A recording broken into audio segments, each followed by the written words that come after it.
Breakup के बाद का जो सफ़र होता है ना, वो बाहर से देखने में जितना सीधा लगता है, अंदर से उतना ही कह सकते हैं उलझा हुआ होता है। तो आज हम इसी साइकोलॉजिकल जर्नी को समझने वाले हैं, आज़ादी के उस पहले एहसास से लेकर बाद में होने वाले सेल्फ रिफ्लेक्शन तक। ये जो कहा गया है ना, ये ब्रेकअप की सच्चाई को कह सकते हैं परफेक्टली कैप्चर करता है। जरा सोचिए, एयरपोर्ट पे खड़े होकर हवाई जहाज को उड़ते देखना कितना स्मूथ लगता है ना? पर हमें वो टर्ब्यूलेंस, वो तूफान नहीं दिखता जो ऊंचाई पर उसका इंतजार कर रहा होता है। बिल्कुल बिल्कुल यही होता है ब्रेकअप में। बाहर से लगता है कि कोई बड़ी आसानी से मूव ऑन कर गया, पर अंदर क्या चल रहा है ये किसी को पता नहीं होता। तो इस पूरी इमोशनल जर्नी को समझने के लिए हमने इसे 6 स्टेजेस में बांटा है। हम एक एक करके इन पड़ावों से गुजरेंगे। The performance of fine, the emptiness of chaos, the mirror in silence, watching from a distance, life teaches the lesson और आखिर में द मैग्नेट ऑफ ग्रोथ। इससे हमें एक बहुत ही क्लियर पिक्चर मिलेगी कि असल में होता क्या है। चलिए शुरू करते हैं पहले स्टेज से, द परफॉर्मेंस ऑफ फाइन, यानी सब ठीक है वाला दिखावा। ये वो दौर है जहां शुरुआती खुशी अक्सर बस एक मुखौटा होती है जिसके पीछे की दरारें छुपी होती हैं। अब ये बहुत इंटरेस्टिंग है। यहाँ 2 अलग अलग फिल्में चल रही हैं एक साथ। एक है द सरफेस मूवी, जो दुनिया को दिखाई जाती है, जिसमें कोई कॉल नहीं, कोई टेक्स्ट नहीं, नए लोगों के साथ हंसती हुई सोशल मीडिया स्टोरीज, सब परफेक्ट। और फिर है द 3 AM फिल्म। ये वो हकीकत है जो रात के 3 बजे अकेले में सामने आती है। अंदर का वो तूफान, वो शक और उस इंसान की कमी का भारी एहसास। इसे समझने का एक बहुत ही कमाल का तरीका है यादों का बैकपैक वाला कॉन्सेप्ट। सोचिए, शुरुआत में आज़ादी मिलती है, वो बैकपैक बिल्कुल हल्का लगता है, जैसे सारी जिम्मेदारियों से छुटकारा मिल गया हो। लेकिन फिर एक अच्छी याद, जैसे एक छोटा सा पत्थर उस बैकपैक में गिरती है। फिर एक और एक और वक्त के साथ ये छोटे छोटे पत्थर मिलकर उस बैकपैक को इतना भारी कर देते हैं कि उस बोझ को नज़रअंदाज करना नामुमकिन हो जाता है। तो इस स्टेज का जो कोर आइडिया है वो इस बात में है कि I was never easy to replace. मतलब कोई कितना भी दिखावा कर ले, असलियत यही है कि उस इंसान की जगह लेना आसान नहीं था। वो असर कहीं नहीं जाता, वो बस कुछ वक्त के लिए उनके प्राइड, उनके अहंकार के पीछे छुप जाता है। चलिए अब आगे बढ़ते हैं दूसरे स्टेज पर, द एम्प्टीनेस ऑफ केओस, यानी शोर से उस खालीपन को भरने की कोशिश।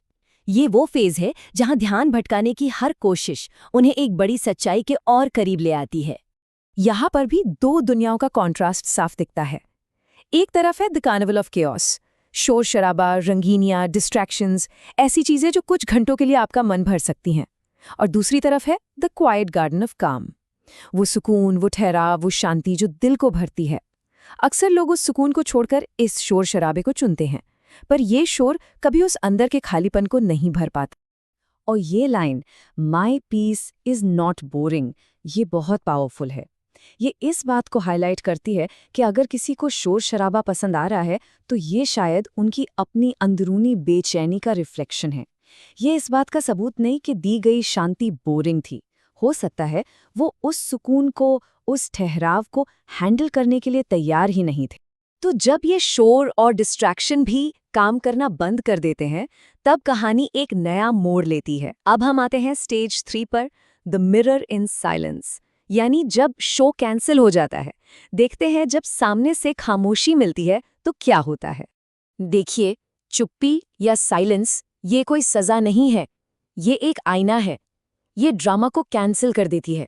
जब सामने से कोई रिएक्शन नहीं मिलता तो उन्हें मजबूरन शांत बैठकर अपने ही बर्ताव का सामना करना पड़ता है। उनके पास लड़ने के लिए कोई नहीं होता सिवाय अपने आप। और यही वो पॉइंट है जहां पावर शिफ्ट होती है। माई साइलेंस इज माई पावर। ये खामोशी इस बात का ऐलान है कि अब ये ड्रामा, ये खेल खत्म हो चुका है। अब फोकस सजा देने पर नहीं, बल्कि अपनी इमोशनल कंट्रोल और अपनी पीस ऑफ माइंड को वापस पाने पर है। अच्छा, इस खामोशी के बाद एक बहुत ही इंटरेस्टिंग चीज होती है। वो इंसान दूर से आपकी लाइफ को देखने लगता है, और इसी को हम कहते हैं द ऑर्बिट इफेक्ट। ये है हमारा चौथा स्टेज। तो ये ऑर्बिट इफेक्ट क्या है? ये वो स्टेट है जब कोई एक्स सोशल मीडिया पर आपकी लाइफ के चारों ओर चक्कर तो लगाता है, आपकी ग्रोथ देखता है, पर डायरेक्टली इंगेज नहीं करता। और ये सुलह की कोशिश नहीं है, ये क्यूरियोसिटी है, ये उनकी अपनी इनसिक्योरिटी है। जब वो देखते हैं कि आप उनके बिना थ्राइव कर रहे हैं तो उन्हें ये जानने की बेचैनी होती है कि चल क्या रहा है। और इसका सबसे पावरफुल जवाब है ये एहसास कि I am my own centre. जब फोकस अपनी लाइफ पर आ जाता है, जब अपनी जिंदगी किसी साइलेंट ऑडियंस के लिए एक परफॉर्मेंस नहीं रह जाती, तो फिर कौन ऑर्बिट कर रहा है और कौन नहीं, इससे सच में कोई फर्क नहीं पड़ता। इसके बाद जो होता है वो अक्सर हमारे कंट्रोल से बाहर होता है। अब जिंदगी खुद टीचर बन जाती है और यही है हमारा 5वां stage, life teachers the lesson, यानी उनके किए कामों की गूंज। ये बदला नहीं है, ये बस लाइफ का तरीका है एनर्जी को बैलेंस करने का। लाइफ उन्हें ठीक उसी सिचुएशन में लाकर खड़ा कर देती है जहां वो कभी आपके दर्द पर हंसे थे। जब कोई और उनके साथ वैसा ही करता है तब उन्हें वो कन्फ्यूजन, वो दर्द महसूस होता है जो उन्होंने कभी आपको दिया था। और इसमें एक तरह की आज़ादी है।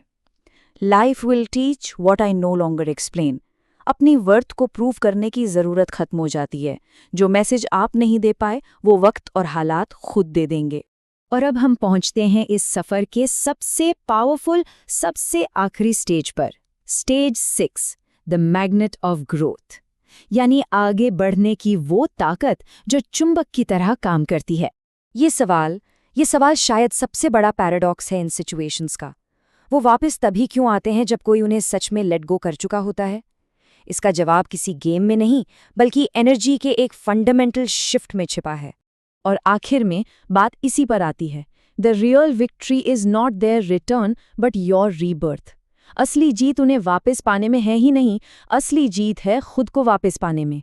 एक ऐसी लाइफ बनाने में जो इतनी भरपूर हो कि उनकी मौजूदगी एक ज़रूरत नहीं बल्कि बस एक चॉइस बनकर रह जाए।